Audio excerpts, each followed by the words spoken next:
ጊዜ በኋላ የአረብና የኢትዮጵያ ግንኙነት በሚለው ጉዳይ ላይ ጥናት ጀመሩ كانت منذ ايام سليمان عليه السلام ከሱለይማን ጊዜ ጀምሮ የሚያስተሳስረን የሆነ ነገር እንዳለ ተሰማኝ شلون እንዴት وهذا ايضا خذ مني سنه ثانيه افكر فيه هم ሁለተኛ ዓመት ወስዶብኝ ሳጠና ሳነብ ነበር واحاول يمكن اقرا شيء القى كاتب علق عليه በዚህ ጉዳይ ላይ የጻፈ ጸሐፊ ካለ የመሳሰሉት ሁሉን ይያልኩኝ ፈለኩ اوضح شنو المقصود لان بلقيس باليمن እኛ ምናቀው በልቂስ የምትባለው የመን እንዳለች ነው የሳባ ንግስት የተባለችው سليمان في فلسطين سليمان فلسطين ያለ ሰው ነበር عليه السلام በሁለቱ መሐከል ምንድነው شو علاقه اثيوبيا ምንድነው ኢትዮጵያስ እዚህ ቦታ ላይ ምን አመጣት ኢትዮጵያም ሳባ ንግስቴና ትላለች የመንም ሳባ ንግስቴና ትላለች እንዴት ነው ማጥናት አለብን አሁንም ብዙዎቻችን እንደ ሀበሻ እኔም አሁን ስናገረው እንዴት ነው ልታገናኝ የፈለከው ምናምን ሰባ ይያለ አላህ ይለኛል አንዳንድ ሰው እና ሰባ አለ መሊከት ሰባ አለ አላህ ቁርአን ላይ ራሱ ያቺ ወፏ ሁድሁድ የምትባለው ወፍ ቁርአን ላይ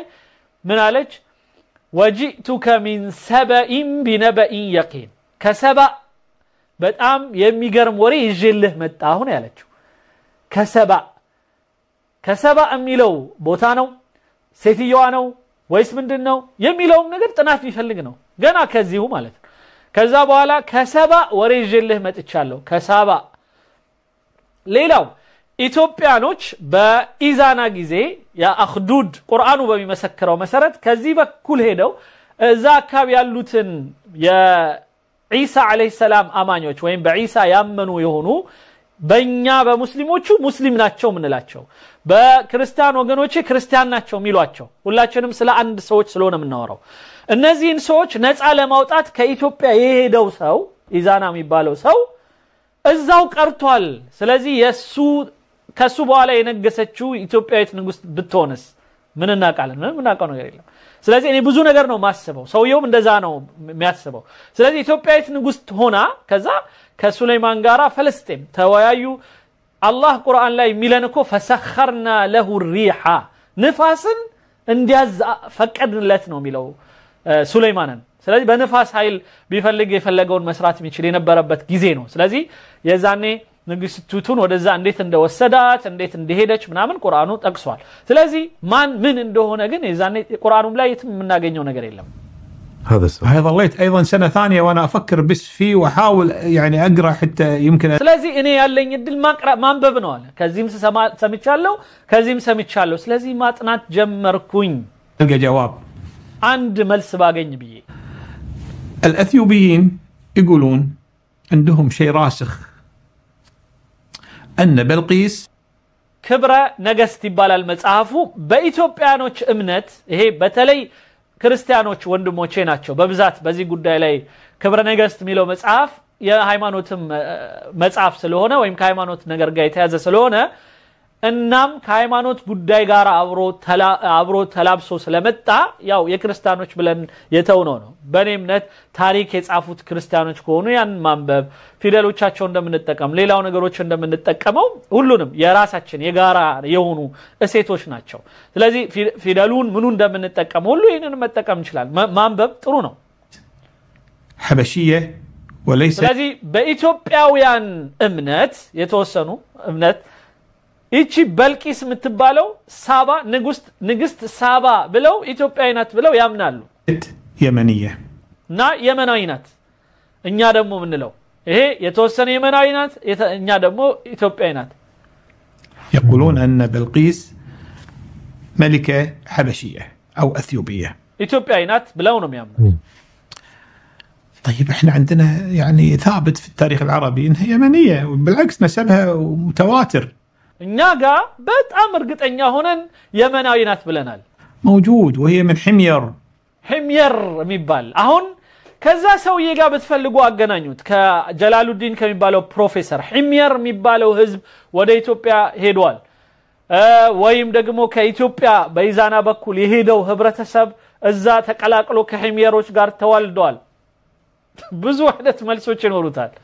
وصحيح القرآن ما قال عنها انها عربيه، لكن القرآن قال القرآن لا عربنات አይልም ወይም የመናት አይልም አበሻምናት አይልም عنها اني وجدتم لا تملكهم واوتيت من كل شيء ولها عرش عظيم وجدتها وقومها يسجدون للشمس በቃ የሚለው ቁርአን ውስጥ ከሰባ አንድ ሴት አየሁኝ ንጉስት ናት ሁሉንም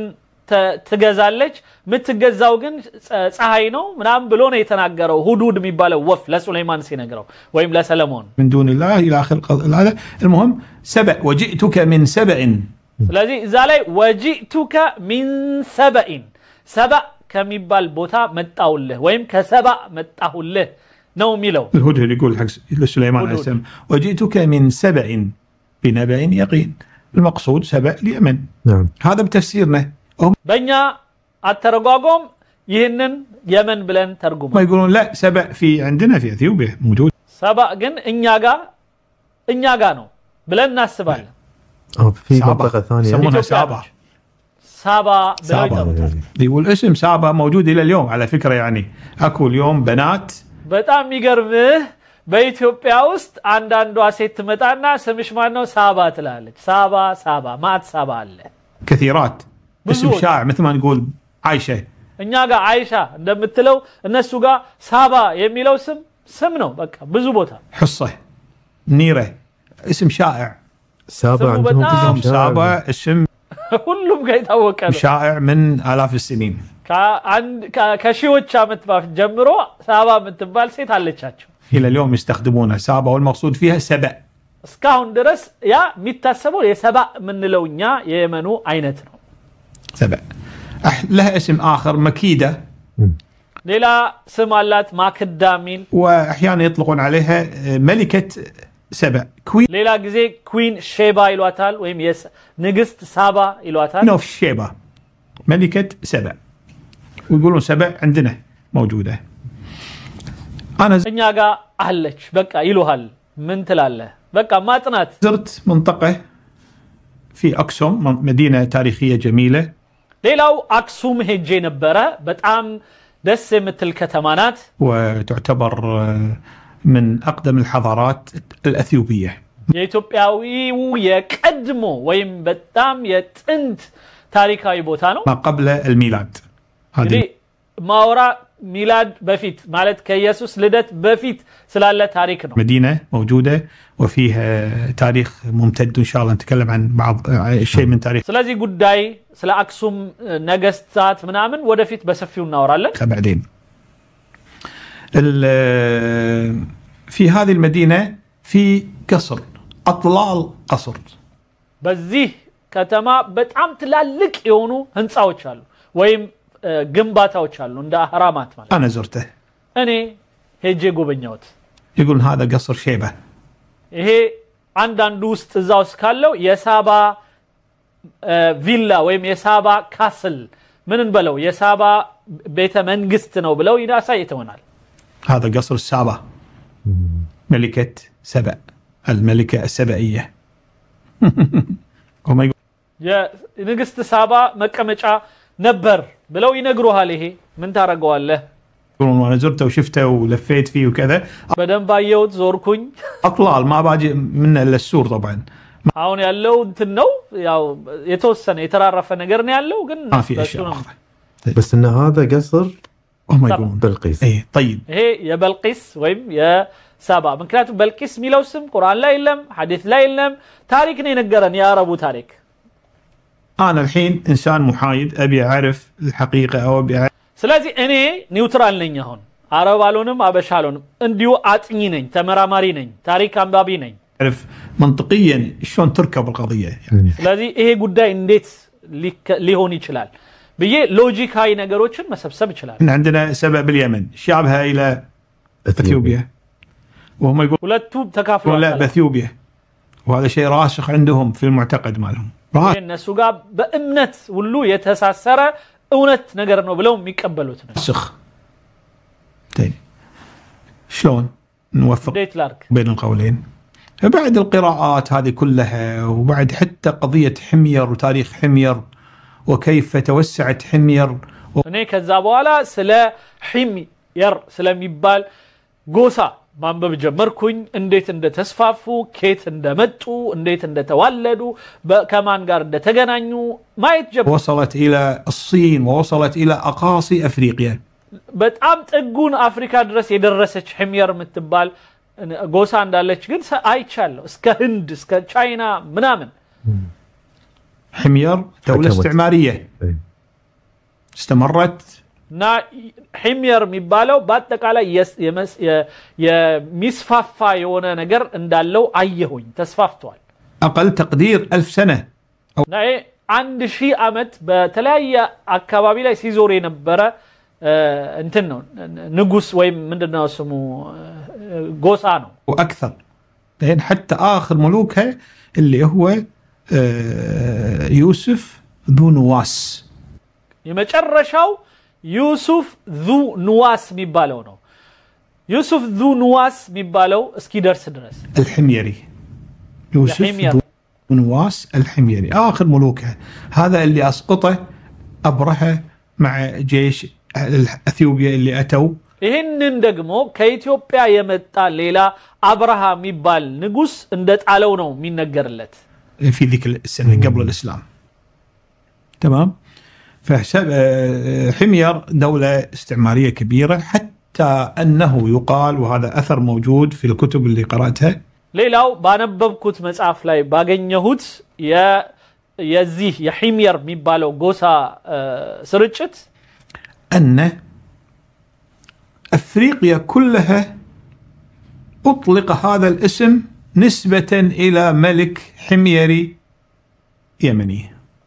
አሁንም አፍሪካ ራሱ በአጠቃላይ በዚህ ስያሜ ተሰይሞ እንደነበረ ያሳያል ይላል መጽሐፉ ላይ من حمير ከሕምየር الله اسمه أفريقيش አፍሪቂሽ ይባላል የሱ ዘር የሆነ አፍሪቂሽ የሚባል ሰው በሱ ነው የተሰየመው اسمه أفريقيش ابن الحرث ابن الصعب أو شيء من هذا القبيل إذا ما خانتني الذاكرة بس اسمه الأول إفريقيش ፍርቂሽ ይባላል فسميت القارة طبعا أنت ስሙ በሱ تذكر የተሰየመ أو المشاهدين الكرام يعرفون أنه في القرآن مذكور التبابعة وقوم تبع كل كذب الرسل فحقه وعيد ያ እም ክብረ ነገስት ላይ የተጠቀሰ ነገር ነው ነው የሚለው فالله سبحانه وتعالى ذكر أمة كبيرة في ذلك الوقت اسمها قوم تبع التبع اللي هو الملك أو الإمبراطور أو النجاشي كذا مثلا قيصر فارس ቁርአን ላይም ቱባዕ ሚለው ፓርት አለ ምን እንደሆነ እስካሁን አልታወቀም ኢምፕራጦር ማን ነው ነጃሺ ነው እንትን ነው ማን ነው ስሙ እንደዚህ አይነት ስም ነው ግን ቱባዕ ሚለው كذا فهو اسم ملك أو لقب ملك فيسمونهم التتابعة قوم تبع فهذا واحد منهم اسمه أفريقيش وهو اللي እነዚህ ቱባዕ ከሚባሉት ልክ እንደ ነጃሺ ምናምን እንደሚብለው ስም ወይም ኢምፕራጦር አጼ እንደምንለው የኢዛና የምናም ብለን ነው በዛ ጊዜ የነበሩት ነገስታት የሚጠሩበት አንዱ ነው ያንን ጠቅሶታል ቁርአኑ ግን ማን እንደሆነ አይታወቅም استطاع أن ግን ከነሱ ዘር ውስጥ ግን አፍሪቂሽ የሚባል መጥቷል أن يفتح أفريقيا أو يوصل إلى أقاصي أفريقيا فنظر الانتشار اسمه أطلقت أفريقيا عليه ናም የአፍሪካ ላይ ባለው በጣም ሰፊ የሆነ ግዛት የተነሳና ሁሉም ጋር ከመድረሱ የተነሳ አፍሪቂሽ ሚሊዮን ስም ይወሰደው ከሱ ነው وأحيانا تسمى أفريقيا بلاد الكوش ሌላው ስሙ ኩሽ ነው የኩሽ ሀገር ተብሎ ይጠራል كاف واو شين الكوش نسبة إلى اللي هو الكوش ابن حام ኩሽ ደግሞ ማለት የሃም ልጅ ነው ابن نوح عليه السلام ሃም ደግሞ የኖህ ልጅ ነው በዚህ ላይ ወንድሞች አትርሱ የመጨረሻ በጣም የጥንታዊ ሰው የሚባለው የተገኘው እኛ ምድር ላይ ነው ሌላ እስኪገኝ ድረስ ራሱ የሁሉም መነሻነን ብለን ማውራት ምንችልበት ግብአት አለ ከዛ በኋላ ይምጣና ያረጋግጥ አይደለም ነህ ለማለት በኋላ ነው የምናወራው هو حفيد نوح عليه السلام بلاد الكوش ኩሽ ማለት ደግሞ የኖህ የልጅ ልጅ ነው وحام ابن سام ابن نوح أخو سام حام أخو سام أخو ياف الثلاثة إخوان سام يافالو وندماماچوش ናቸው نوح عليه السلام اللي نجوا معاه بالسفينة نزي كنوح ጋር እንትን ከተረፉት ሰዎች ተዋልደው የመጡ ናቸው فالكوش احيانا يطلعون عنهم الافارقه كلهم بلاد الكوش አንዳንዴ ኩሽ ሚለውን ለአፍሪካዎች በሙሉ ይሰጧቸዋል አንዳንዴ ለኢትዮጵያ والاسم يمكن مستعمل يعني قديما بشكل كبير يعني فشلون قدرت توفق بين الروايتين ስለዚህ አሁን ያረቡና የሀበሻውን እንትን ንግግር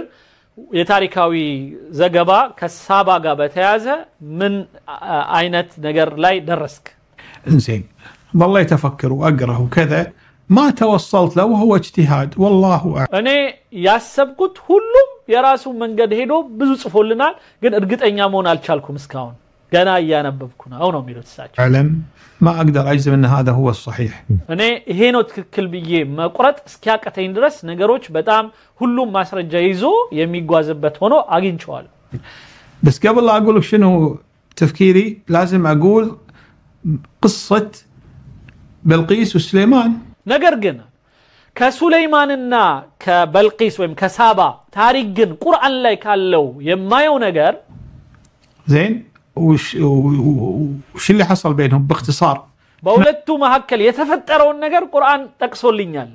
ያረጋገጠው ነገር አለ نعرف القصه القرانيه ولا ندش بتفاصيل حتى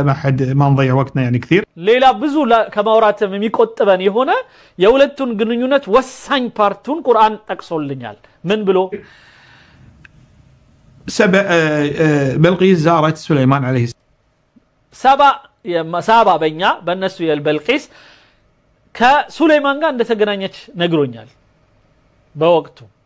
የትም ይሁን እንግዲህ ያለችው ዛናት ሩቅ የመንም ይሁን ሀበሻ ብቻ ግን ከሱለይማን ጋር ዛ ፍልስጤም ካለው ሰው ጋር ተገናኝታለች በምንም መልኩ ቢሆን ሩቅ ነው ቦታው سلام في فلسطين وهناك بعد ما صار حوار وصار في تجربه معاها وروايات እንግዲህ ብዙ ነገር ተወርቷል በውስጡ እንዴት እንደመጣች መልእክት አለ በወፍ ደብዳቤ ተልኳል ከደብዳቤውን መልስ ሰጥታለች ይሄ ታሪኩ በቁርአን ላይ አለ كثيره كثيره كثيره كثيره الى ان سليمان عليه السلام تزوجها ግን ታሪኩ የሚያልቀው መጨረሻ ላይ እኔ ለሱለይማን እጄን ሰጥቻለሁ ብላ ነው እና አብዛኛዎቹ የቁርአን ተርጓሚዎች ተጋብተዋል ብለው ነው ቁርአኑ ላይ ተጋብተዋል አይልም ግን እሷ ምን ትላለች ኢኒ አስለምቱ مع سليمان لله رب العالمين سورة النمل ሚላል የጉንዳኗ ምዕራፍ ሚላል ጉንዳኗ ራሱ የተጠቀሰችው ከሱለይማን ጋር በተያያዘ ነው መንገድ ላይ ከነ ወታደሮቹ ሲሄድ አረ ጉንዳኖች ሆይ ሱለይማን መጣባችሁ ሰለሞን መጣ ከነ ወታደሮቹ እንዳይሰባብሯችሁ አለች ይላል ጉንዳን ይጨፈለቃል ወይስ ይሰበራል የሚለውን ሳይንቲስቶች ይመራመሩበት ተብሎ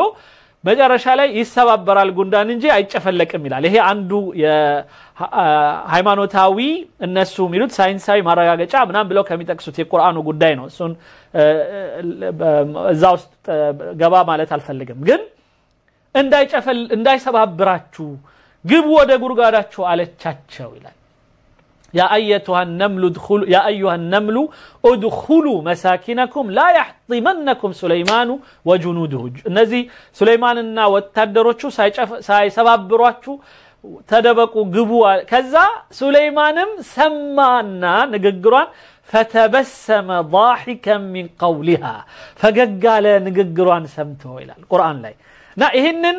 ቁርአን ላይ ጠቅሶልናል ከዛ እንግዲህ በኋላ ወታደሮቼን አምጥቼ ከመወስድሽ አንቺን መተሽ እጅ ብትሰጪ ይሻላል አላት እሺ ያለች ወታደሮቹ አረ ይምጣ ከፈለገ ምናም ብለው ነበር ግን አይ ሚሻለን መሄድ ነው አያያዙን ሳይው ኃይለኛ ሰው ይመስለናልና መጥቶ እኔንም ሌሎችንም ከሚያዋርድ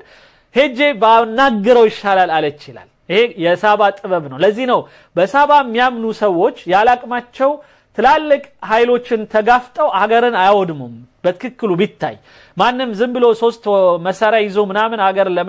ለመግጠም ምናምን ከሚሄድ የሳባ አይነት ጥበብ ተጠቅሞ አብሮ ተዋህዶ በኋላ ላይ ማሸነፍ ከፈለገ በጥበብ በምናምን ነው እንጂ ዝም ብሎ ማተራመስ መውረድም የለበትም ይሄ ከሳባ ምንማረው ነው በነገራችን ላይና ሳባ መጣች ተጋባችው ነው የሚሉት የኛ የእስልምናው ታሪክ ሌላው ቀርቶ ቁርአኑ ላይ ተጋባች የሚል የለም የሚለው ኢኒ አስለምቱ مع ሱለይማን ከሱለይማን ጋራ እጄን ሰጠው ሊላሂ ረቢል ዓለሚን ለዓለማት ጌታ ለሆነው አላህ ነው የሚለው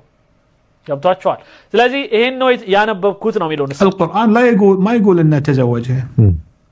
القرآن لا አገባት የሚል የለም بدون استثناء الإسلامية ግን ማንም የእስልምና ሰው ሆኖ ሳባን ሱለይማንን አላገባችም የሚለን የለም ማንም ሰው ማንም አይለንም ለምን አነጋገሯ ያንን ስለሚያስይዝ ማለት ነው በቃ እኔ ገባው ብላለች ከዛ አብረው ነው ሆኑ ሚለን ስለዚህ قلنا تزوجها من قالوا انا قاعد اختصر لك المرحله اللي انا يعني مريت فيها እኔ ያለፍኩበትን የታሪክ ምናምን ላሳጥርልህ ብዬ ነው በሙሉ የሙስሊም እምነቶች የሚያምኑት ሳባ ወይ በልቂስ ማለት ነው ከሱለይማን ጋር ተጋብታለች ከሰለሞን ጋር ተጋብታለች ይሄ ማረጋገጫ አለን ቁርአን ውስጥ انت افهم في الكتب الاسلاميه التفاسير تقول نتزوجها ተጋብተዋል ይላል ቁርአኑ ላይ ተጋቡ ሚል ቃል የለውም ምንድነው የሚለው እኔ ከሱለይማን ጋር ለጌታ እጄን ሰጥቻለሁ ትላለች በቃ وتقف عند هذا الحد الكتب الاثيوبيه والروايه الاثيوبيه የኢትዮጵያው ግን ይጨምርልናል ምን تقول بان انجب منها ከሷ ወለደ ይላሉ هذا اللي مو عندنا بتاريخ ده እኛ ጋር ይሄ ነገር የለም ምክንያቱም ቁርአኑም ላይ የለም እንትን ውስጥም የለም የነቢያዊ ትውፊት ምንም የለውም ولا بتاريخ حتى اوروبا يا أوروبا تاريخهم የሚጠቅሰው ነገር የለም ما ذكر ان لها ابن ልጅ እንዳላት አይገልጽም من سليمان فهم يقولون بلا لها ابن አራላት ልጅ ይላሉ ኢትዮጵያኖቹ ሲያወሩ ደስ ይላሉ ሰውዬ وهذا الابن نشأ في أكسوم እንደውም ይህ ልጅ ያደገው አክሱም ውስጥ ነው ይሉናል እነሱ ردينا على مدينة أكسوم እንግዲህ ወዴት ወሰደን ማለት ነው ወደ አክሱም ሀገር ሄድን ማለት ነው تمام بس بعد العزيز الحين نبي الله سليمان في فلسطين نعم እንግዲህ አሁን ሱለይማን ፈለስጢን ነው ያለው ማለት ፈለስጢን ውስጥ ነው ያለው ፈለስጢን ነው አገሩ ስሙ በልቂስ ደግሞ የመን ነበረች ተገናኝተው ወለዱ وبلقيس في اليمن في اليمن نعم على روايتنا اي نعم በእኛ ንግግር فكان نبي الله سليمان يزور او هي اللي كانت تزوره نبي الله سليمان الله سبحانه وتعالى عطاه معجزات خارقة እዚህ ላይ እኛ ቁርአኑ ላይ ሚለን እሷ መጣች ነው በነገራችን ላይ እሳቸውም ዘለል አረጋት እዚህ ላይ ማን ነው ወደ ሰለሞን ሄደው ሚለው ላይ ስናይ ቁርአኑ ላይ ሚለው እሷ እንደመጣች ነው ለምን ቁርአኑ ላይ ምን ይላል መሰላችሁ ሳባ ሆይ ይላታል ቁርአኑ ብትመጪ ይሻልሻል እምቢ ካልሽ ግን ወታደሮቻችንን ይዘን መተን ጉድ ነው ምን ሰራሽ ነው ሚለው በጣም በክፉ መልኩ ሲል የዛኔ እሷ ምን አለች ይላል ስጦታ ላከችለት መጀመሪያ ስጦታ ስትልክለት አይ በስጦታማ ምን ደለል አይደለንም አለ ይላል وجاء سليمان ልክ መልእክቱ ሲመጣለት ስጦታ ማለት ነው ሲመጣለት እሱ ሳቀ እኛ ጋር ያለው ነገር በጣም የበለጠ ነው አታቆም እንጂ ምናምን ስለዚህ ይልና በትመጡ ይሻላቸዋል ይሄ ሱረቱ አነምል ላይ አንብቡት ከዛ መጣች ነው የሚለው እንደውም እየመጣች መንገድ ላይ ዙፋኗን ደግሞ በሆነ ኃይል አስልኮ እሱ ንፋስን ሁሉ መላክ ይችላል እና አስልኮ አመጣውና ዙፋኗ እንዲቀድም አደረገ ይላል ከዛ ስትመጣ ሰባ ስታይ ዙፋኗ ቀድሞ ደርሷል ደነገጠች ዙፋኔ ነው ይሄ የኔ ነው ትላለች አታቀም እሷ ግን ሱለይማንና አብሮ ያሉት ያቃሉ ስለዚህ እኛ እንኳን አውቀናል እሷ ግን አላወቀችም ይሁት ይላል ወታደር አንዱ እና ሚገርም ታሪክ አለ እዛ ላይ ከሳባና ከንተን ከተያዘ እና መጨረሻ ላይ ግን የሚያሳየን ምንድነው እሷ እነሱ ያንን ይዘሉታል منها انا يتكلم عن الحيوانات صحيح አንደኛ ሰለሞን ሌላው ቀርቶ እንስሳ ማናገር የሚችል ነው አላህ ቁርአን ላይ فسخرنا له الريح ይላል እንትንን ንፋስን አገራንለት ይላል አጋንንት ወይም ደግሞ ጂኖችን ማዘዝ ይችል ነበር ማሳረስ ይችል ነበር ሰውን ጂኑን ወፉን ማዘዝ ይችል ነበር ሁድሁድ የሚባለው ወፍ ራሱ ልኮት ነው ሂድና አምጣ እኔ አንድ የቱርክ ፊልም ላይ ነው ያየሁት ወፍ ያስያዙ መልእክት መላክ የሚለው ያለው በቅርብ ጊዜ እንኳን ማለት ነው ስለዚህ በሱለይማን ጊዜ እንደተጀመረ ነው የሚነገረው ቁርአኑ ላይ ባለው መልእክት ማለት ነው صح ولا لا وقالت نملة الى اخر الايه معروفه زين فتبس ስለ ጉንዳኗ ስታወራ ሰምቷት ነው የሳቀው فتبسم ضاحكا ضاحكا من قولها وقال ربي أوزعني أن أشكر نعمتك إلى آخر الآية. هذا وحده. الشيء الثاني أن أعطاه القدرة على أن يأمر الريح. ሌላው ንፋስን ማዘዝ ይችላል እንደዚህ እንግዲህ ምንጣፍ ነገር ያስቀምጥና ልጁን ቁጭ አድርጎ ኢትዮጵያ ይለው ይሄዳል ማለት ነው ምን የመሰለ ጀት አለ ምንም ቢገርም እኮ ነው ሱብሃንአላህ من ضمن أمور أخرى الشياطين وكذا سخرنا لداود وسليمان كذا سخرنا له الريح بأمره رخاء حيث أصاب والشياطين كل بناء وغواص وآخرين مقرنين في الأصفاد كفلقة ياسراتشو نبر سيطانوچن سياسچگرو ياسراتشو نبر آغاننتوچن يلكاتشو نبر يارسو نبر إلال سووچن اندفلقة يارغاتشو نبر يازاتشو نبر وفوچن هدو نو ሁሉንም ማዘዝ ይችል ነበር ነው የሚለው ቁርአኑ የሚገርም ነው كثير من الأشياء الله سبحانه وتعالى سليمان كان يأمر الريح ስለዚህ ንፋስ ማዘዝ ከቻለ ይላሉ እሳቸው فلما حسب الرواية الأثيوبية ስለዚህ በኢትዮጵያው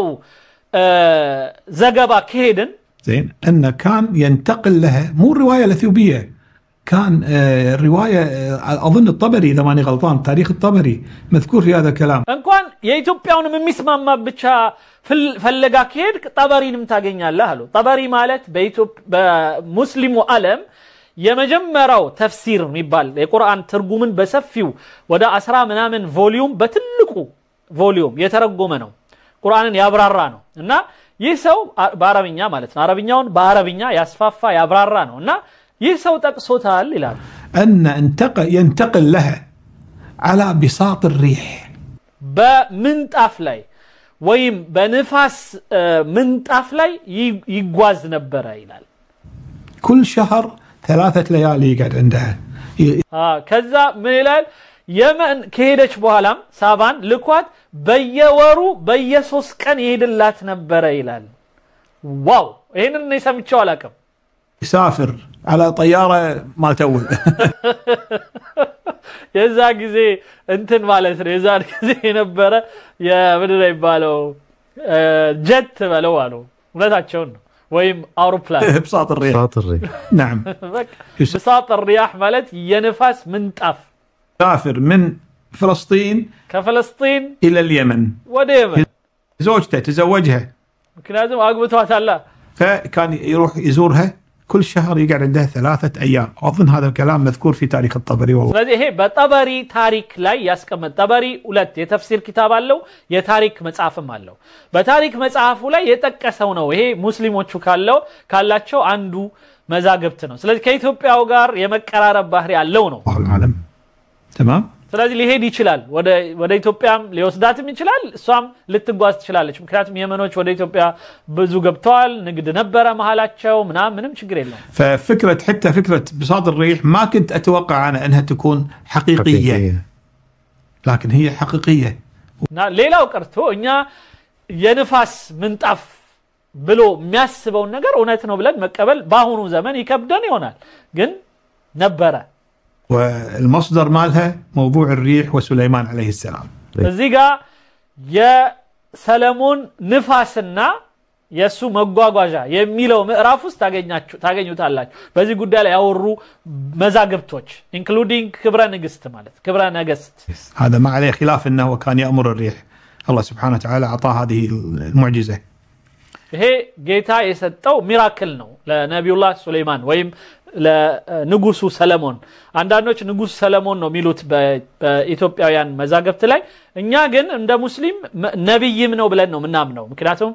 ከነብያቶች ነው መልእክት ያስተምራል ትምህርት ይሰጥ ነበር ምናምን ወወሃብና ለዳውድ ሱለይማን ይላል ቁርአን የዳውድ ልጅ ነው በነገራችን ላይ ሰለሞን ማለት የዳዊት ልጅ ነው ዳውድ የዳውድ ልጅ ነው አብረውም የተወሰነ ጊዜ በነብይነት አብረው እንደሰሩ የሚያሳዩ አንዳንድ እንትኖች አሉ ምልክቶች አሉ ለምሳሌ እዚሁ የነምል ወይም የጉንዳኗ ምዕራፍ ላይ ቁርአን ውስጥ ምን ይላል وآتينا لداود سليمان وآتينا لا ምንድነው የሚለው فضل سليمانና ዳዊት አንድ ላይ እውቀትን ሰተናቸው ነበር ይላል ሁለቱም አንድ ላይ በጋራ ሆነው ነብይነትን እንደሰሩ የሚያሳይ ሱረት ነምል ውስጥ አለ فقضيه الانتقال الى بلقيس هذه الروايه موجوده ስለዚህ ቢያንስ ሰለሞን ወደ የመን በልቂስ ጋር እንደሄደ ወይም ደግሞ ወደ ሀበሻ እንደሄደ የሚያሳይ ነገር አለን ይሄ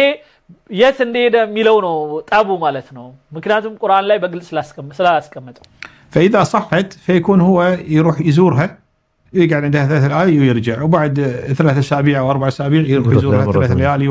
ስለዚህ እንደፈለገ ይመላለስ ነበር فقال ابو عبد العزيز ان نبي الله سليمان تزوج من بلقيس وانجب منها ولد بحسب الروايه الاثيوبيه ስለዚህ በኢትዮጵያው ልጅ ወልዷል የሚል አለ بحسب الروايه الاثيوبيه فقط وهذه الروايه لم يصدقها او يقبلها حتى الان يعني እኔ ባነበብኩት መሰረት የአረቡ ዓለም ውስጥ ይሄንን ፓርት የተከሰ የለም የኢትዮጵያውን ፓርት الاخرين سواء المسلمين ሌሎችም አውሮፓዎችም ምኖችም አላነሱትም ይሄንን ነው او المسيحيين الاخرين الاوروبيين وغيرهم او اليهود حتى لان تدري هذه قضيه مرتبطه حتى في اليهود وتاريخ ሌላው ይሄ ጉዳይ አይሁዶችንም ይመለከት ሆኖ ሳለ ግን አይሁዶችም አልተናገሩትም ምክንያቱም የሰለሞን ታቦት ምናም በኋላ ስለ ታቦት እንመጣለን በነገራችን ላይ ስለ ታቦት የሚያወራበት ነገር እንዴት ያስገርማል በነገራችን ላይ ቁርአን ውስጥም ታቦት ተጠቅሷል ሙስሊሞች እንድታቁት አንዳንዴ ኮመን የሆነ ምናቀው ነገር ላይ ግን ባለማንበባችን የተነሳ የሰው ስለሆነ ብቻ ልናጥላላ ወይ ምናምን ልንል ምንፈልግ ሰዎች ከመናገራችን በፊት ትንሽ ማንበብ ብንችል ጥሩ ነው የዚህ ሰው የእንትን አይን የሚከፍት ነገር አለውና እንስማው المهم ان هم يقولون بان شيبه او سبأ او بلقيس كانت قد اتخذت قرار بتربيه ابنها في اكسوم እና በኢትዮጵያው እንትን የሳባ በአክሱም ላይ ልጇን ያሳደገች መሆኑን የሚያሳይ ነገር አለ بتربيه هناك ما تبي تربيه هم يقولون نشأ هو هناك فانا تحليلي الشخصي اوكي خلينا نقول انها ملكه يمنيه እሺ እንደው እኔ እንኳን በማስበው እሷ የሳባ አካባቢ የዚህ ሰባ የሚባለው የየመኑ አካባቢ ያለች ንጉስት ናት እንበል وفعلا تزوجت سليمان አገባች وفعلا انجبت ከዛም ወለደች ليش تودي اكسوم ለምን አክሱም ወሰደችው የሚል ጥያቄ ቢነሳ ليش ما تربى عندها في اليمن لمن يمن አላደገም هذا ما له الا تفسير واحد بان بلقيس كانت موجوده في اكسوم ስለዚህ ይሄንን መልስ ሊሰጠን የሚችለው ይለዋል እሷ ራሷ አክሱም ነበረች ማለት ነው التفسير مثل ما تفضلت موجوده كامبراطوريه يعني ወይም ደግሞ አካባቢው ላይ በሙሉ የሀበሻ ኢምብራጦሪያ ወይም አጼ ሆና ኖራለች ማለት ነው ሳባናት ንግስት ሳባናት የመንንም ሀበሻንም አካባቢውን በሙሉ የምትገዛ ሴት ግን ነበረች ገብቷቸዋል ይሄም አንዱ ለናነሳው የምንችለው እሳቤ ነው ይሄንን ደፍሮ ማንሳት የሚችል ሀበሻ እስኪ ጠፋ ድረስ አረቦች አሳምነውናል እኔን ማሳምነውኝ ነበር ግን አሁን ማሰብ ጀምራለሁ እኔ ትሮح وترجع እና ከፈለገች ትሄዳለች ከፈለገች ትመጣለች ምን ችግር አለው ባሏ ንፋስ ያዝላታል ደስ የሚል ፓርት ነው ወይም በባህር ይጓጓዛሉ ምን ችግር አለው ኢዛናኮ ከኢትዮጵያ ሄዶ የመን ውስጥ የነበሩትን የሚሰቃዩ የሱን አማኝ ሰዎች ለኛ አማኝ ነው ምላቸው ነው ክርስቲያን ሙስሊም ይለው ለጊዜው ይቅርና ማለት አማኝ ናቸው በጌታ ያመኑ ናቸው እነሱን ሰዎች በእኛ ሙስሊም በላቸው በወንድሞቻችን ደግሞ ክርስቲያን በላቸው ግን እነሱን ለማዳን እንደሄደ ቁርአኑ ግን ጠቅሶልናል أصحاب الأخدود النار ذات الوقود إذ هم عليها قعود وهم على ما يفعلون بالمؤمنين شهود يالا سورة البروج بيبالو لا تقصواتشوال እነሱ በእምነታቸው ሲሰቃዩ ምናምን የነበሩት ይህንን ታሪክ ተንተርሶ በሙሉ የእስልምና ሙፈሲሮች ከዚህ ከሀበሻ አካባቢ አንድ ንጉስ ሄዶ ሊያድናቸው እንደሞከረ ታሪክ ጠቅሰዋል ያ ሰው ኢዛና ነው ሀበሻ ነው اوكي يعني تعرف المنطقه هذه تابعه لها بحكم قوه حمير في ذلك الوقت بك ስለዚህ በዛ ወቅት የሂምየር የጎሳ ብለን እንኳን ብንወስደው በእኔ አመለካከት ነው የሚለው ከዛ ሳባ የዛ አካባቢ ንጉስ ብትሆን ሀበሻ ብትሆንም መብቷ ነው ወይም የመንም ብትሆን መብቷ ነው ወይም አካባቢውን በሙሉ የሚገዛ ያንዱ ልትሆን ትችላለች ስለዚህ ሁለቱን ማስማማት የሚቻልበትም ሂደት አለ ነው የሚሉት እሳቸው هذا هو السبب الوحيد طيب ليش تخليه هناك ليش ما تخليه عندها باليمن لأن أبوه نبي الله مو سهلة القضية እዚህ ላይ ሌላ ደግሞ ነገር አለ ይላል አበሻ ጉዳችን ያልከም አይደል ሙሳ እኛ ጋር ነው ይላሉ በነገራችን ላይ በቀደም በአረብኛ ስለ ሙሳ ነኝ እኔ ለግብጾች ምናምን ያልኩ ሳወራ ልትሆን ትችላለህ ማለት የሙሳ ዘር ስለሆንክ ካለኛ ነው እንዴት ስለው ሙሳ እኮ አበሻ ነበር ይባላል አለኝ ከታ መጣው ስለው አለ አንዳንድ የታሪክ መጽሐፍ ላይ ሙሳ የአፍሪካ ሰው እንደነበረ ይተከሳል ምን ችግር አለው መብቱ ነው فخايف عليه انا تحليلي الشخصي انه اختارت ان تربيه في اثيوبيا في اكسوم خوفا وتخفي القصه ሌላው በወቅቱ ማለት ነው እዚህ ጋር ሶሪ አንዴ የሰውየውን በደብ ልስማው አንዳ አልፈኛ المهم ان هم يقولون بان شيبه او سبأ او بلقيس يعني هم يقولون نشأ هو هناك فانا تحليلي الشخصي اوكي خلينا نقول انها ملكه يمنيه اوكي وفعلا تزوجت سليمان አገባች وفعلا انجبت ولدت ليش تودي اكسوم ለምን አክሱም ትወስዷለች ليش ما تربى عندها في اليمن ለምን አላሳደጋችሁም ካላችሁ هذا ما له تفسير واحد بان بلقيس كانت موجوده في اكسوم ነበረች ማለት ነው ወይም አክሱም ትሄድ ነበር ማለት ነው التفسير مثل ما تفضلت موجوده كامبراطوريه በቃ እሷን እንደ አጼናት ወይም ያካባቢ ኢምፕራጦር ናት ኢምፓየር ስቴት ነው ገነባች يعني تروح وترجع ዛም ትሄዳለች እዚህም ትሄዳለች መብቷ ነው يعني تعرف المنطقه هذه አካባቢ በሙሉ ትገዛለች هذه تابعه لها بحكم قوه حمير في ذلك الوقت በወቅቱ በነበረው ኃይል በዚህ ላይ የሰለሞን ኃይል ሲጨመር እንደፈለገች መሆን ትችላለች هذا هو السبب الوحيد طيب ليش تخليه هناك ليش ما تخليه عندها باليمن لان ለምን የመን አልተወቹም ልጁን ለምን ኢትዮጵያ ሄዶ አደገ አክሱም የሚለው ደግሞ ጥያቄ ተፈጥሮብኝ ብዙ አሰብኳሉ ምን ابوه نبي الله مو سهله القضيه የሙሳ ጉዳይ ተነሳ የሙሳ ቀብር ጉዳይ فخايف عليه انا تحليلي الشخصي انه اختارت ان تربيه في اثيوبيا في اكسوم خوفا وتخفي القصه واو እዚህ ጋር የሙሳ መነሳት የፍርዓውን ታሪክ የዛ ጊዜ አንዳንድ እንትኖች ነበሩ ነገስታት በዛ ጊዜ ነበረ ፍርሃት ምናምን ነበር ስለዚህ አካባቢ የተናወጠ ስለሆነ ልጁን ይዛ ወደዛ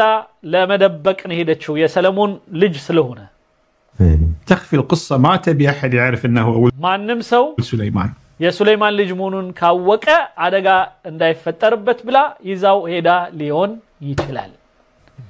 علشان ما يتعرض لاي مشاكل ምንም አይነት ችግር እንዳይገጥመው على الاقل وهو صغير ቢያንስ ትንሽ ይያለ بعد سنوات لما كبر ከዛ ካደገ በኋላ الكتاب هذا اللي هو مجد الملوك اسمه باللغه العربيه كبرى نجست مجد ይሄ ክብረ ንግስት ወይ መጅድ الملوك የንጉሶች مجد الملوك بلا ፈልገው አንድ ወንድሜ የአረብኛውን እንትን ፈልጋለሁ ሲል مجد الملوك የሚል ሐመዳኒ የሚባል ሰው አንድ መጽሐፍ ላይ ጽፎታል እሱን ቼክ አድርግ ክብረ ነገስት የሚለው الملوك يقول لنا بلغته واو ሚኒክ የሚለው ቃል መለክተ ከሚለው ከአረብኛ ቃል ጋር የተወሰደ ነው መለክተ ማለት አነገስኩት ማለት ነው ቃሉ ትርጉሙ قالت له ترى انت يوم صار عمره 16 17 سنه كذي ገና 7 17 10 ምናምን እድሜው ሲደርስ من ابوك قالت له انت ترى ابن سليمان አንተ የሱሌይማን ልጅ ስለሆንክ وهو موجود እሱ አለ روح زوره ሂድና እየዋልኩት روح شوف ابوك አባትህን ሂድና እያልኩት አለችው وفعلا حسب القصة اللي مذكورة في الكتاب هذا بزيه بكبر نجست مصحف مسارات إنه ذهب مع مجموعة كبيرة بزو حزب يزو مالت يسون جروب يزو إلى أبوه وداباتو غا سلمون غا مالتنا هيدو سليمان في فلسطين فلسطين هيدو والتقى في أبوه وبعد باباتو غار تغنينتوال يميل تاريخ الله ما سولف معاه وتكلم بأشياء كثيرة አወሩ ዳብል ይላል ይሄ ክብረ ነገስት መጽሐፍን እንዳነብ በጣም አጓግቶኛል ያነበበ እዚህ ውስጥ አንድ ይጻፍልኝ ወይም እሱ በተረዳው መልኩ እንዲያጥልቆ ያነበበ አለ አንድ ሰው እስኪ ይጻፍልኝ ክብረ ነገስትን ያነበበ ሰው ኦኬ የለም أقر بأن هذا ابنه ولبسه التاج እሱም ልጁ መሆኑን አምኖ ወይም ደግሞ አንተም ብሎ ተቀብሎት ከዛም የንግስና ምንድነው ይባለው ታጅ ምንድነው የምትሉት ከላይ የሚለብሱት ነገስታቶች እሱን ደረበለት የንግስና ታጅ እቺ እኛ ኪንግደማችንን ዘውድ ማለት ነው የንግስና ዘውድ አለበሰው تاج سليمان انه يعني اعتراف ان هذا ملك مثل ابني ملك بعدي ከዛ ይህ ልጅ ከኔ በኋላ ንጉስ ብሎ ሰየመው ማለት ነው عرفت شلون فاعتراف يعني بان هذا ولدي ይሄ ልጄ ነው على حسب روايتهم በኢትዮጵያው ዘገባ وظل عنده فتره وبعد ذلك رجع الى اكسوم ከዛ እሱ ጋር የተወሰነ ቆይቶ ወደ አክሱም ተመለሰ عاد رجع شنو معه هذه قصه ثانيه ከዛ ምን ይዞ ተመለሰ ሚለው ሌላ ታሪክ ነው وخياليه እና የሚገርም ነው شنو اللي كان معه ምንድነው ያለው ከሱ ጋር يعني اكو اشياء سبحان الله الواحد ما يتوقع ان قد تكون اجابه لاسئله كثيره ይሄ ነገር ይላል ለብዙ ጥያቄ መልስ ሊሆን የሚችል የሆነ ነገር ነው በጣም ሚስጥር ነው ከባድ እኔም ማላቀውም እናንተም አታቆተም ሰውየው የሚነግረን ነው አሁን እኔም ለመጀመሪያ ጊዜ ነው መሰማው ምንድነው ممكن تكون اجابه انا ما ابي اقول صح ለብዙ ጥያቄዎቻችን ምላሽም ሊሆን ይችላል ولا غلط ما ابي اقول ان هذه الروايه صحيحه احنا طبعا ابو عبد العزيز እኔ በጣም ልክ ስለመሰለኝ ልክ አይደለም ማለት አልፈልግም በጣم ልክ ይመስላል انت قاعد تنقل الروايه الاثيوبيه አንተ አሁን መታወራው የኢትዮጵያን ስለሆነ በቃ ምንም ችግር የለም የኢትዮጵያ ያልን እናወራው انقل لك الروايه الاثيوبيه الشيء اللي احنا ما نعرفه እኛ ማናቀው አረቦች ወይም ማናችንም ኢትዮጵያ ውስጥ ሆነንም ማናቀው ብዙዎቻችን مذكور في تاريخنا انا እኛ ታሪክ አልተጠቀም لما رحت هناك اكتشفته እኔ ሄጄ ራሴ ነው ያየሁት وعرفته هم يعرفونه እነሱ ግን ያውቁታል سواء كانوا مسيحيين او مسلمين ክርስቲያኖቹም ሙስሊሞቹ እንኳን ብዙዎቻችን አናቀው እኔም አላቀው يعرفون كثير منهم يعني على الاقل ብዙዎቹ ያውቁታል الباحثين والدارسين والقراء والكذا والدين በተለይ ጸሐፍት የሆኑ ቀሳውስት የሆኑ ምናምኖች እነዚህ ምሁራኖች ምናምን ያውቁታል የሃይማኖት ሰዎች ምናምን ያውቁታል الى اخره يعرفون الحقيقه هذه بس احنا ما نعرف እኛ ግን አናውቅም احنا في الوطن العربي كله انا اتكلم عن نفسي وانا اقرا شويه يعني اهتم في القراءه እኔ እንግዲህ አነባለሁ ምል ሰውዬ እኔ እንኳን ቢያንስ አላቀውም ብዬ ባስቀምጥ ደስ ይለኛል ما مر علي هذا الكلام في اي كتاب እንዲህ አይነት ነገር ምንም مصحف ላይ አይቼው አላቀም باللغه العربيه اي التاريخ العربي ቶሎ አጓጓህን ابدا بنسمع رجع መስማት ጓጓው ይላል ልጁ እኔም ጓግቻል ومعاه التابوت ይዞት የተመለሰው ታቦት ነው ይላል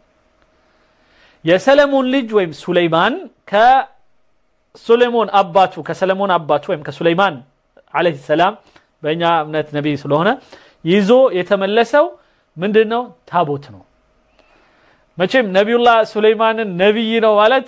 ከሙስሊም በጣም ላይከብድ ይገባል ምክንያቱም በየሜዳው በየመንገዱ እየወጣ ነብይ ነኝ ይያለ የሚያወራብን በስቷል ባሁኑ ሁሉም ነብይ ነኝ ይያለ አይደል አሁን አዲስ አበባ በተለይ በጣም በዛ ኢትዮጵያ شنو التابوت ምንድነው ታቦት تابوت قصه ربانيه ይሄ የጌታችን አላህም ታሪክ አለ ታቦት የሚለው ጉዳይ ላይ قصه مذكوره بالقران الكريم በቁርአን ላይ የተጠቀሰ አለ በቃላችን ሁላችን ብዙዎቻችን ቁርአን የቀራን ያፈዘን ሰዎች ምናቀው قصه لا يمكن ان نقول ان ما في شيء اسمه التابوت ታቦት የሚባል የለም የሚል አማኝ ሰው ሊኖር አይችልም كاسلمناهم ككريستانهم احنا نسميه تابوت العهد إنيا يا قال تابوت نلوالن يا مستر تابوت مالتنا مستر وسطو يازا ويم قال وسطو تصفو يالبت يازا المسلمين مسلمون واظن الانجليز والاوروبيين يسمون عندهم ايضا موجود في تاريخهم في كتبهم بفرنجوچوم غا አለ መጽሐፎቻቸው ጋር ምናም ተጠቅሷል الدينيه موجود يسمونه the ark of covenant ark of covenant ይሉታል وبالاثيوب يسمونه التابوت በኢትዮጵያ ግን ታቦት ነው ምንለው በአረብኛው ታቡት ነው ታቦትና ታቡት አንድ አይነት ነው ብናወራው ስለ አንድ ጉዳይ ነው باللغه الاثيوبيه تابوت بإثيوبيا ቋንቋ وهو مذكور التابوت في القرآن مذكور በቁርአን ላይ ታቦት ተጠቅሷል ይላል እሱ ስም አያውቀውም ማለት ነው ኦኬ አለ الآية تقول التابوت قرآن ላይ فيه سكينة فيه سكينة መረጋጋትን የሚሰጥ ማለትም ውስጡ እርጋታ ያለው መልእክት ያለበት ربكم ከጌታችሁ የመጣ وبقية مما ترك آل موسى وآل هارون የሙሳ ቤተሰቦችና የሃሩን ቤተሰቦች ሲወርድ ሲዋረድ በውርስ የመጣ ይላል ቁርአኑ ላይ تحمله الملائكة መላእክቶች የሚሸከሙት የሆነ ወይም መልአኮች إذن التابوت حقيقة ስለዚህ ታቡት የሚለው እውነታ ነው حسب الرواية القرآنية በቁርአኑ መሰረት حقيقة ما نشك فيها ምንም እንጠራጠረው ነገር አይደለም ታቡት የሚለው ነገር وهذا التابوت فيه مثل ما ذكرت الآية سكينة فيه سكينة شنو السكينة شلون تفسرها ምንድነው የምትተረጉመው ወይን ሰኪና የሚለው እርጋታ ማለት ነው ምን ብለህ ነው የምትተረጉመው ما أدري አላቅ في سكينة من ربكم وبقية مما ترك آل موسى ከሙሴ ወይም ከሙሳ ቤተሰቦች ሲወርድ ሲዋረድ የመጣ وآل هارون يا هارون ቤተሰብ مو اللي ترك موسى ይሄ ሙሳ የተወው አይደለም የሚለው آل موسى የሙሳ ቤተሰቦች شوف شنو اللي يقال أن هذا التابوت يحتوي اليوم على صحف موسى ስለዚህ አሁን የሚባለው የሙሳ መጽሐፍ ወይም የሙሳ መልእክት ውስጥ አለ ነው የሚባለው الصحف التي أنزلها الله عليه ይሄ አላህ የሰጠው ወይም እኛ ጋር ቁርአን እንደምንለው ወንጌል ተውራት እንደምንለው ለሙሳ ደግሞ የተለየ ሱሑፍ ይባላል ለኢብራሂምም ሱሑፍ ይላል እንደ መጽሔት እንደማለት ነው በሌላው አነጋገርና የተለየች ጽሑፍ አለችው ኦኬ اللي فيها الوصايا العشر እነዚህ በተለይ 10ቱ ትእዛዛት ያለበት زين فموجودة فيه أيضا عصات موسى ሌላው የሙሳ ዱላ አለበት ተብሎም ይነገራል فيه أيضا يقولون أيضا المن والسلوى ሌላው ከሰማይ የወረደ ልዩ የሆነ ምግብ ነው መን ወሰልዋ የሚለው ጣፋጭ የሆነ ነገር ነው ምን እንደሆነ አላውቀውም ግን ከሰማይ ወርዶላቸው ሲመገቡ ከነበረው የተረፈ ነገር አለው جزء من المن والسلوى اللي الله سبحانه وتعالى أنزلها على بني إسرائيل ለበኒ እስራኤሎች ወይም ለእስራኤል ልጆች የወረደላቸው ማለት ነው ከጌታ አውርድልን እስኪ ምን በላው ነገር ብሎ ይሰጣቸው የነበረ ማለት ነው فهذا التابوت ይሄ ሁሉ ቁርአን ላይ ተጠቅሷል አልመን ወሰልዋ አለ ቁርአን ላይ ሙሳ አለይሂ ሰላምን እስኪ ይሄን ዱላ በዚህ ዱላ እንትን በለልን ብለው ምግብ አምጣልን ብለውት ከዛ እንደውም የበኒ እስራኤሎቹ ጥያቄ ከነበረው ውስጥ መንና ሰልዋ የሚጣፍጥ በጣም ደስ የሚል ምግብ ከሰማይ የሚመጣልን ሰለቸን ባቄላ ምስር ደግሞ ምንድነው ሰው ሽንኩርት ምናምን ሞክር ብለው ጠየቁ ይላልና ቁርአን ላይ በጣም የሚገራርም ነገር አለ በዚህ ጉዳይ ላይ بالتابوت هذا سلم نبي الله سليمان لابنه ስለዚህ በዚህ እምነት ሰለሞን ለልጁ ሰጠው هني أنا أتوقف عن قضية سلم ولا ما سلم من سطو سطو على سطو ميلون انتونا لغزيو شلون انتقل انا استخدم كلمة انتقل እኔ ሚሻለኝ ተሸጋገረ የሚለው ነው لأن في اختلافات في الروايات انه هذا لا ما سلم انه خذاه ما يدري شيء من القبيل هذا ምክንያቱም አንዳንድ እዛው መጽሐፍ ላይ የተለያዩ አስተያየቶች ስላሉ ሰጥቶታል አቀብሎታል በኋላ ሰጥቶታል ብዙ ነገር የሚባል ነገር ስላለ فأنا ما أبي أدش في التفاصيل هذه ما تهمني اللي يهمني أنا أن حسب الرواية الأثيوبية انتقل التابوت ዋናው በኢትዮጵያው ዘገባ ታቦቱ ኢትዮጵያ ውስጥ መጥቷል የሚለው ነው አንደኛው من سليمان عليه السلام ከሰለሞን ጊዜ ጀምሮ إلى ابنه منيليك اللي ملك ابن ملك ነው የሚለው ابن ملك ነው ሚኒሊክ የሚለው ابن ملك منيليك ابن الملك ابن الملك የሚለው የአረብኛው ነው ቃሉ ابن الملك የመሊኩ ልጅ የንጉሱ ልጅ ማለት ነው ትርጉሙ ስለዚህ ابن الملك ملك منيليك واو ይገርም ነው منيليك الأول የመጀመሪያው منيليك ምክንያቱም منيليك الثاني ሁለተኛው منيليك አለን ዳግማዊ منيليك የሚባሉት ይሄ መጨረሻ ላይ የምናውቃቸው ነው ከሱ በፊት የነበረው منيليك ሌላ ነው ابن الملك የሚባለው የመሊኩ ልጅ የሚባለው وخذا إلى مدينة أكسوم ودا أكسوم الإمبراطورية التي يعود تاريخها إلى ذلك الوقت بزاغزي يجمر ينبر إمباير قبل 1700 سنة قبل الميلاد عند 700 عامت كإيسوس مولد بفيت قبل الميلاد كما ولده ها يعني قول 2000 سنة قبل الميلاد يا مالد ولد 1000 عامت كإيسوس مولد بفيت سلسونه منور مع 2000 سنة الآن وشوية 4 አሁን 2000 ስትጨምርበት 2025 አረ ላሁን ያለ ነው ስለዚህ አንድ ላይ 4000 ምናምን አመት قبل 4000 سنة تقريبا በትንሹ እስከ 4000 አመት ነው ምናወራው አሁን وعلى فكرة في أيضا حضارة أخرى قبل الحضارة الأكسومية ሌላው ከአክሱም በፊት ደግሞ የነበረ ሌላ ስልጣኔ ነበረ በዛው አካባቢ في أثيوبيا اسمها حضارة دامات የዳማት ነገስታት ነበሩ የዳማት ንጉስ የዳማት ስልጣኔ أخرى أيضا أقدم منها بس ከሱም በፊት ነበር لا يوجد عنها تفاصيل لكن ብዙ ዝርዝር የሌለበት ይሆናል مؤكد موجودة وتحدثوا عن بعض تفاصيلها በአንዳንድ ዝርዝሮቹ ተናግረውታል ከሱም በፊት የነበረ እንደነ بعض شيء بسيط من آثارها ولكن ما في تفاصيل ايش كثر استمرت متى بدأت من هم ملوكها كذا ብዙ ዝርዝር የለንም እንጂ ከዳማትም በፊት ነገስታት እንደነበሩ የሚያሳይ ደግሞ አለ የኢትዮጵያ ታሪክ አንዳንድ ምልክቶች አሉ ግን ንጉሱ ማን ነው በዛ ጊዜ ምን አደረገ ምን ተደረገ ሚለው ዝርዝር ግን የለም لكن في حضارة أخرى سابقة لحضارة أكسوم ከአክሱምም ከዳማትም የቀደመ ግን ንግስና ወይም ስልጣኔ እንደነበራቸው ግን የሚያሳይ ነገር ግን አለ اسمها حضارة دامات في أثيوبيا أيضا كذا دامات ነው فالتابوت انتقل إلى وصل التابوت حق أكسوم إلى أكسوم وإلى الآن موجود فيها እስካሁን ድረስ ይህ ታቦት አለ إلى الآن كانوا قديما يحملونه في المناسبات الدينية ድሮ በጣም በጥንት ጊዜ ይህንን ታቦት ራሱን ኦሪጂናሉን ተሸክመውት ለየሃይማኖታዊ ተግባር እና በዓላት ላይ በአመት አንዴ አሁን እንደሚደረገው እኛ ሀገር ያደርጉት ነበር يشيلون على اكتافهم በትከሻቸው ላይ ይዘውት ይሄዱ ነበር يمشون فيه بالشوارع በመንገድ ላይ ይሄዱ ነበር يعني آلاف البشر ብዙዎች በሺዎች يمشون فيه بالشوارع في الأعياد مناسبات العامة حتى في الحروب تراه ሌላው ደግሞ በጦርነትም ጊዜ ይዘውት ይወጡ ነበር يعني هذا التابوت حتى يقال أيام موسى عليه السلام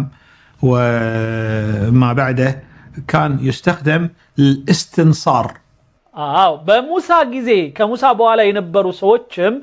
ወይም በሙሳም ጊዜ ለድል ማድረጊያ ይጠቅመናል ብለው ለበረከት እንደዚህ በእንትናቸው ይዘውት ይሄዱ ነበር ወታደሮቹ يعني هو أحد أسباب النصر في الحروب እና በጦርነትም ለማሸነፍ ይረዳናል ብለው ከሚያስቡት ለበረከት የሚይዙት ነበር ይላል تابوت اي فالتابوت اللي معاه التابوت هو اللي ينتصر نعم لذلك يحملونه في المعارك إلى ميدان المعركة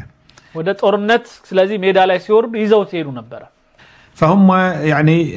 كانوا سابقا يحملون إلى ميادين المعركة وكذا من زمان በፊት ወደ ተለያዩ ጦርነትን በሚሄዱበት ወቅት ይዘውት ይሄዱ ነበር طبعا بعدين توقفوا خلوه فقط في فترات الأعياد الدينية ከዛ በኋላ ግን የሃይማኖት ብቻ ስርዓት የሚከበርበት በአመት አንድ ጊዜ የሚያወጡት ሆነ يمشون في بالشوارع وآلاف مؤلفة من البشر تمشي ብዙ ሺዎች ሆነው መንገድ ላይ ይዘውት ሄዱ ነበር አሁን እንደሚደረገው دار مداره بعدين شافوا فيه خطورة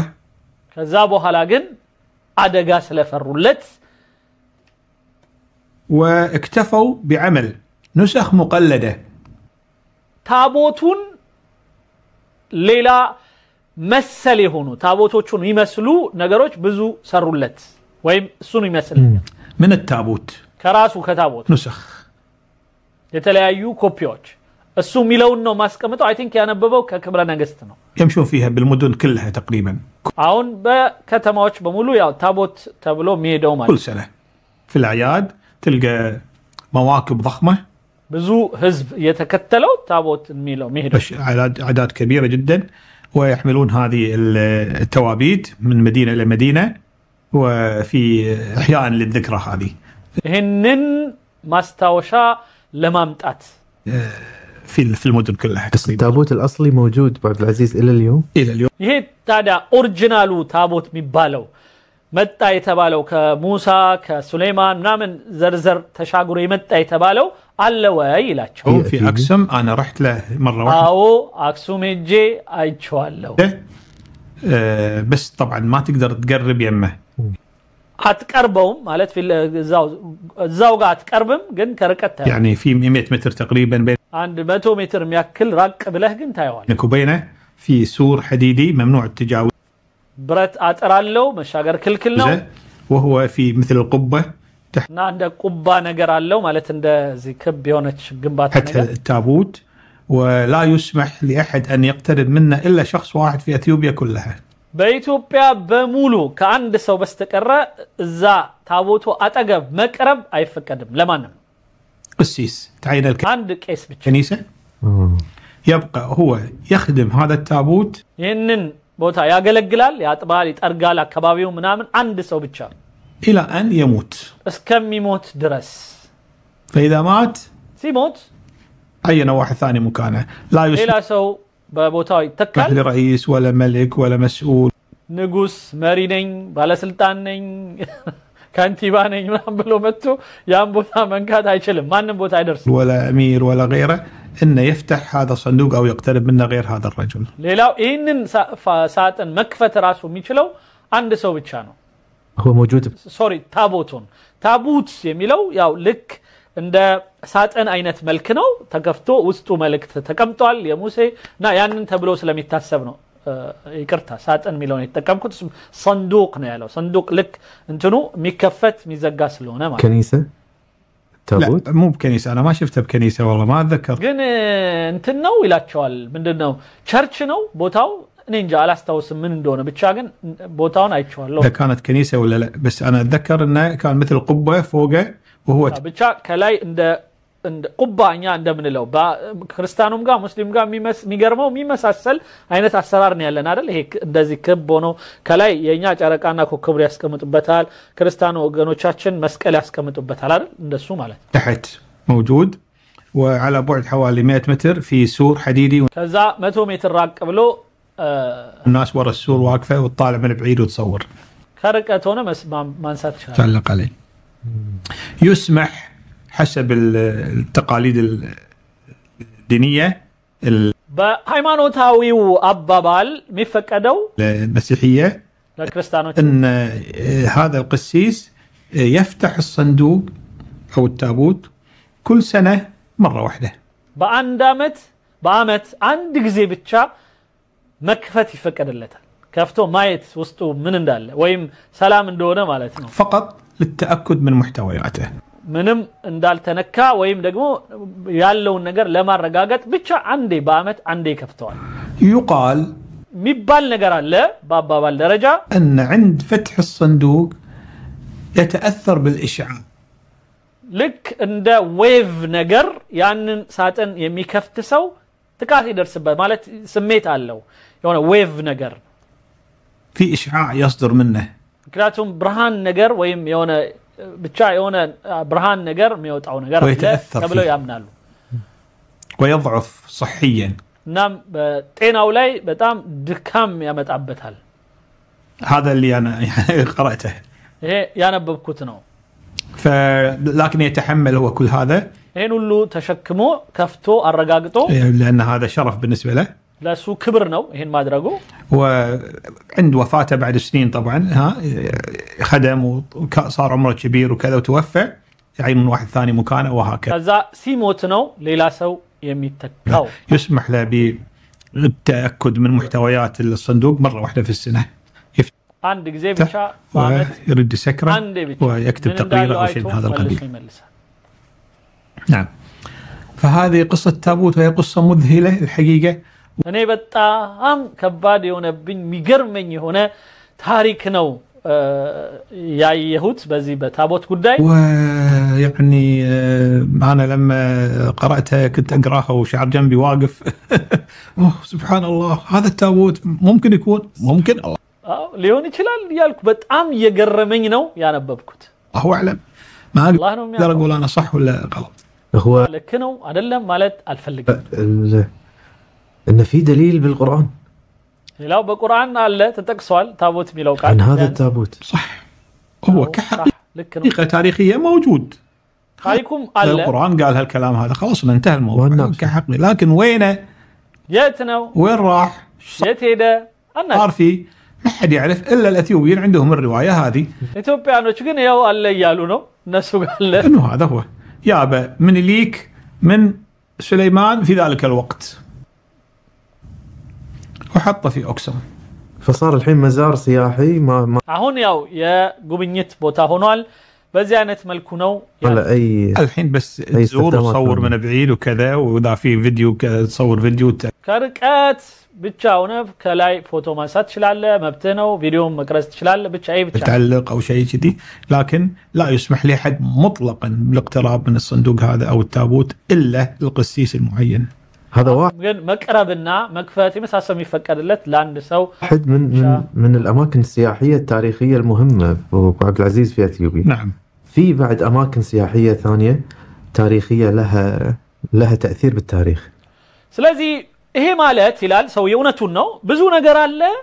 ከታሪክ ጋር ግንኙነት ያለውን ለማገናኘት ንጹህ ሆኖ ማንበብ ማየት ምናምን በጣም ወሳኝ ነው ማለት ነው ما في شك في اشياء كثيره بس هذه المدينة أيضا نظرا لأنها تاريخية قديمة جدا بتلاقي هي كتمة أكسوم بالو بتام تنتاوي كتمة كمونو أنصار تخيل 4000 سنة ولا الآن عايشة يعني ها 4000 عام بفيت جمر ينبرة فهذه المدينة أيضا فيها آثار نادرة جميلة جدا الحقيقة الآثار بتام قنجو هنا يديرو يتنتاوي هنا بتام ود نجر على اللبات هذه وهي من مجموعة التراث العالمي العالم اللي هي تابعة لليونسكو يونسكو يمزق فيها شهادة بأن هذا من التراث العالمي يا على ما كف يا توريست مسحب بوتات تدرجو تمزقوا المحافظة عليه وضمن خطة اليونسكو في المحافظة على التراث العالمي في العالم مو بس في أثيوبيا في العالم فهذه في مسلات أكسوم የአክሱም ደግሞ እንትን አለ ምንድነው መሰላት ይለዋል መሰላል አይነት ወደ ላይ ከፍ ያለ مسلات أكسوم يعني ايضا معجزه من المعجزات تقدر تقول የሚገርም የሆነ እሱም አንድ ራሱን የቻለ ሚራክል ነገር ነው شلون قدروا يبنونها في ذلك الوقت قبل በዛ ወቅት እንዴት ሰሩት 4000 سنه تقريبا كان 4000 عام almost بهذا وما زالت ممتده وفي نفس المكان ولا طاح كاون درس አለ حتى ولا صار فيها شيء مثل ሳይወድቅ ምሳሌ እዛው الاهرامات مثلا لك እንደ ፒራሚድ እንደ تقريبا بهذا الشكل بس هذه المسلات الغريب فيها اول شيء ان في واحده من هالمسلات هذه تعتبر اطول مسله في العالم አንደኛው በአለም ትልቁ የሚባል እንትን ነው ረጅም ወደ ላይ የወጣ እንትን ነው بالاضافه الى መሰላት ይለዋል እሱ እንደ መሰላል አይነት ነው ብሎ እንትን ያለው ግን ክርክር ነገር ስላለው ነው እንጂ ያው اقدم مسله اطول مسله طولها كم طولها 24 متر اعتقد او 25 متر اذا بوقت 24 ምናምን ወይም 25 ሜትር አካባቢ ماني غلطان زين قطعه واحده አንድ ብቻ ድንጋይ ነው من الحجر كدينغاي هذا الارتفاع الهائل ይሄን የሚያክል ርዝመት ያለው طبعا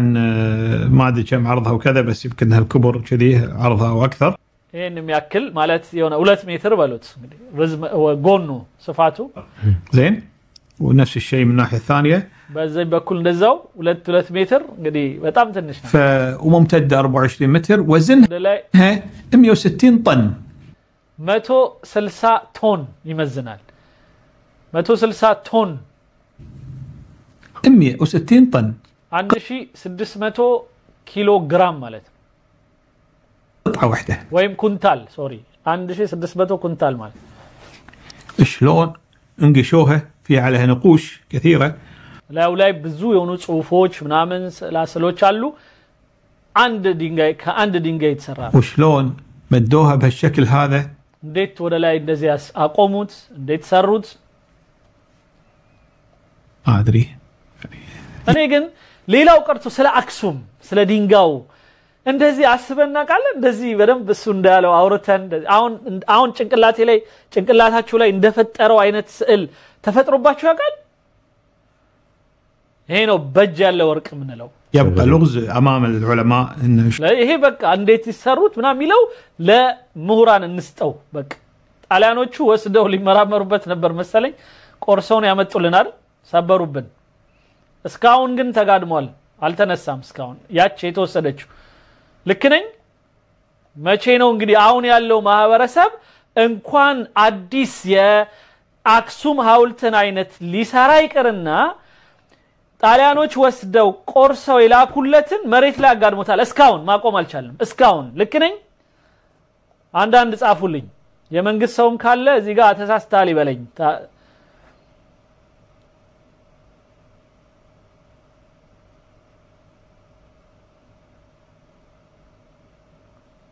ተሰብሮ የመጣውን እስካሁን ማንንም ሰው መስራት አልቻለም መልሶ የኛ ድክመት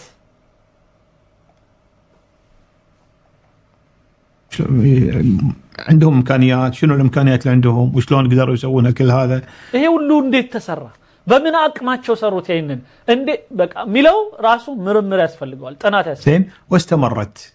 እስካሁን አለ الايطاليين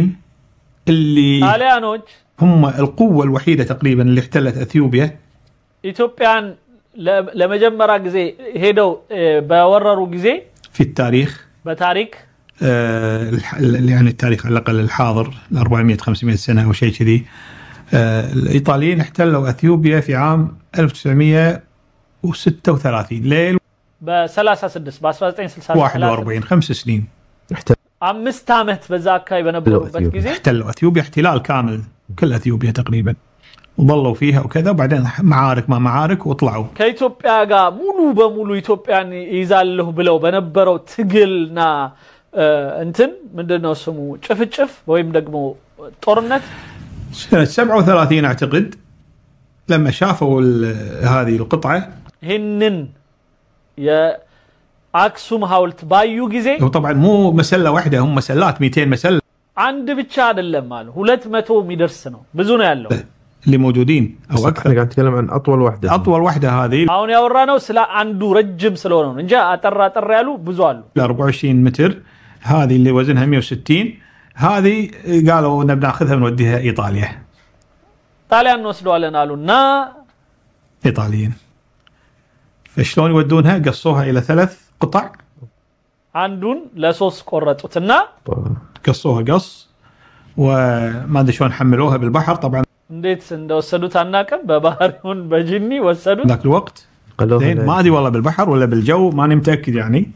በምን እንደወሰዱት አናቀም ነው የሚለው አላቀም በአየር ይወሰዱት በባህር ودوها الى ايطاليا ወደ ጣሊያን ወስደው وانصبوها جمعوها جنب المسرح الروماني الشهير في روما በሮማ አንድ የሆነ ትልቅ የቲያትር ቦታ አካባቢ ሄደው ተከሉት حطوها هناك وظلت هناك طبعا እዛ ተቀምጦ ነበር هم طلعوا من اثيوبيا بعد 5 سنوات 41 طلعوا ከዛ ظلت اثيوبيا ከወጡ በኋላ تطالب فيها وتطالب فيها ኢትዮጵያ ትጠይቃለች إلى عام 2002 من أي سنة؟ من 41 إلى 2002 وهي تطالب في هذه المسألة.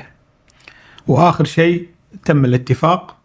وافقت إيطاليا أن ترجعها، ذات تسماماج طاليان ملسچو دو مرة ثانية قصوها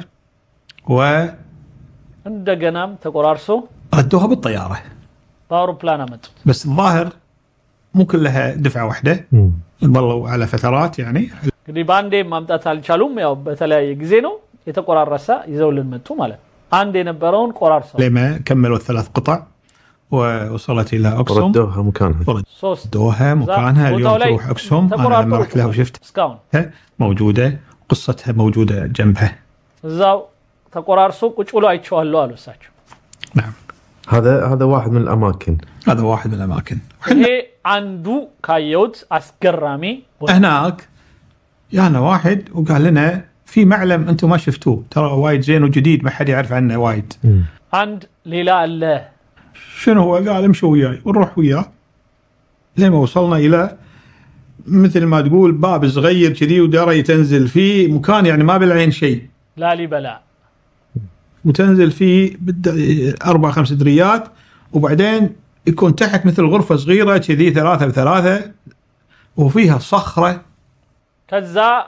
አንድ ቦታ ደግሞ ወደ 5 ደረጃ የሚመስል ወደ ታች አወረደን። 5 ፎቅ ደረጃ በጣም ወደ ታች ካወረደን በኋላ አንድ ከሌላ طبعا مو طبيعية، قاصينها ضبطينها وعليها كلام. صوف ያለበት ነገር وش عليها كلام؟ يقول الكلام اللي موجود فيها 3 لغات. 3 ቋንቋ በ3 ቋንቋ የተጻፈ ነገር አሳየን። القعزي اللغة ግዕዝኛ በግዕዝኛ الأم تبعت أثيوبيا የቋንቋዎች እናት ይላቸዋል በተለይ ለኢትዮጵያኖች። واللغة اليونانية ሌላው የዮናንያ واللغة العربية እና አረብኛ المسند خط المسند عربية. تاريخها يعود إلى 1600 سنة. 1600 ዓመት ሆኖታል ያ ጽሁፍ يعني 400 حوالي 400 ميلادي.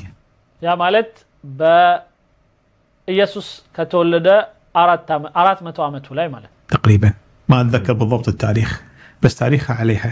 عمرها حوالي 1600 سنة. 1600 ዓመት يهون. تذكر بعد العزيز شنو اللي مكتوب؟ من عند تتصافى تستوصل أتذكر مكتوب اللي يعني في وقتها قالوا لنا، وبعدين أيضا لقيت أثر في أحد الكتب أنا يا يهود أن مصحفم ላይ እንደገና ያረጋጋሉ تكلم عن الصخرة هذه يسمونها صخرة عزانة. عزانة إيزانا ነው هو الملك ذاك الوقت أو الإمبراطور. ኢዛና ጊዜ የተቀመጠ መሰረት هو ملك أثيوبيا كلها. فكاتب هذا كأنه معلم، ما أدري شنو السبب ليش سواها بهالمكان وكذا، ما مو معروف، لكن قاعد يقول إنه أنا ملك الملوك أملك الأرض من الكذا إلى كذا بالتفاصيل هذه يعني. واو نصوف زال ያለው እኔ ንጉሱ ነገስቱ ነኝ እና ከዚህ ድረስ ምገዛ ምናምን የሚል ጽሁፍ ያለበት ነው። يفتخر بنفسه ويتفاخر بأنه ملك الملوك في የንጉሰ ነገስት የሚለውን ቃል የሚጠቀም على الأرض على وجه الأرض وكاتبها بالعربي.